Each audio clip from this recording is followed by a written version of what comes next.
Hey guys, welcome back to day 7 of 31 Days of Tarot created by the lovely Ethony. Today is most worked with tarot deck in 2018 and why. I was split between two and then I recalled that actually between the two, which as you can see I've got the Wildwood Tarot here.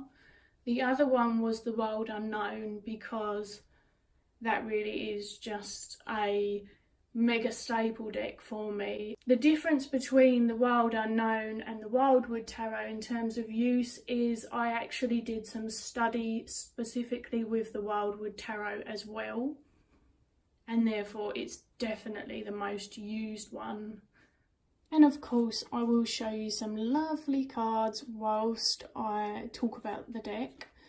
One of the reasons that this was my most used is because it felt like a good mixture of people and animals.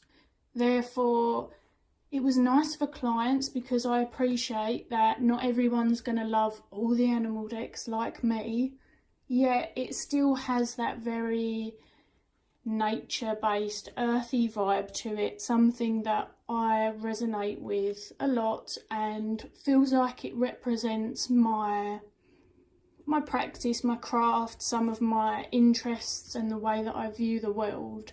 This deck really feels like one of them. This is definitely one of my all-time favourite decks. Will Worthington's artwork, yes, I did jump on that fan train along with probably quite a lot of other people. Not only is this deck really good for client readings, but my own personal readings again. This deck really kind of splits me open in a good way. Yes, like this. It speaks to me on a really raw base level, behind all of the bullshit of day-to-day kind of societal stuff that we can, you know, get dragged into and focus on. And that's just because the world has changed and it adapts as we grow up, and this feels like getting back to my roots, touching base with my foundation and things like that. And so, as I say, I also studied it, and what I mean by that is this is very different to your everyday traditional tarot, as many people probably know by now. And whilst I felt incredibly comfortable with the cards, I hadn't truly gone through and experienced the Wheel of the Year through the archetypes as intended by the creators. And that's something that I spent a lot of time doing, reflecting on the seasons, the Wheel of the Year festivals, celebrations, and getting a bit of an understanding how everyone fit into this wheel as far as this deck is concerned. It is a very seasonally reflective deck, even in the artwork, which is something that I enjoy as well. You kind of see all of the various weathers that we get, at least in this country, and so it was nice to bring that into my awareness. One of the other things that I did after reading the cards all over again, lots and lots and lots, here we are, is this walk through the Wildwood.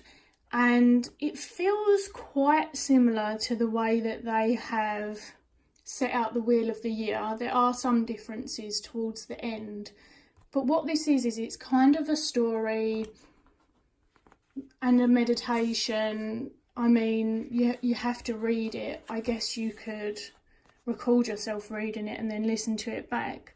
But what it does is it walks you through the archetypes and also the cults, remembering that the cults are animals, which again is something that naturally I enjoy.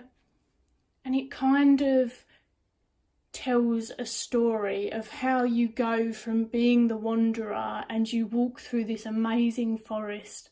I don't want to ruin it for anyone who hasn't done it because it really is awesome. I think think there's a couple of pages. Yeah, there we go. Now, notes on your reading, I didn't write in the book. I don't know why I'm being precious about it. It's never going anywhere. I wrote in my journal, but it's definitely something that I want to return to and do again. It just deepened my experience of the deck and helped me to understand how they view the archetypes, because there is a bit of a different pattern. Although the majors still run in the same order as a traditional deck, seasonally and otherwise through the story, that's not the way that they run. And whilst it doesn't make a difference, you can use the deck any which way you want, because I was enjoying it so much and really enjoying these creators and what they'd put together, I wanted to kind of see it from their view and step into their world, and also the Wildwood, and immerse myself in it.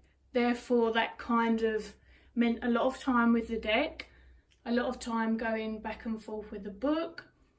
I ended up getting lost in the internet a few times, watching videos with the creators talking, and really just taking in any extra information that I could. So as a whole, 2018 was a bit of a Wildwood year.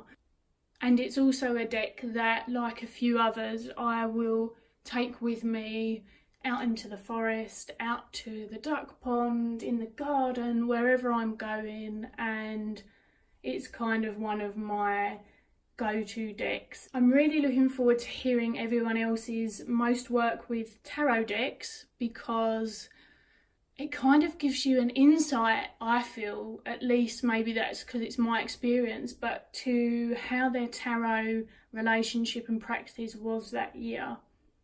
Maybe that is just me, but I am really excited to watch those videos in particular. Thank you for listening to me ramble as always, and I will see you again tomorrow.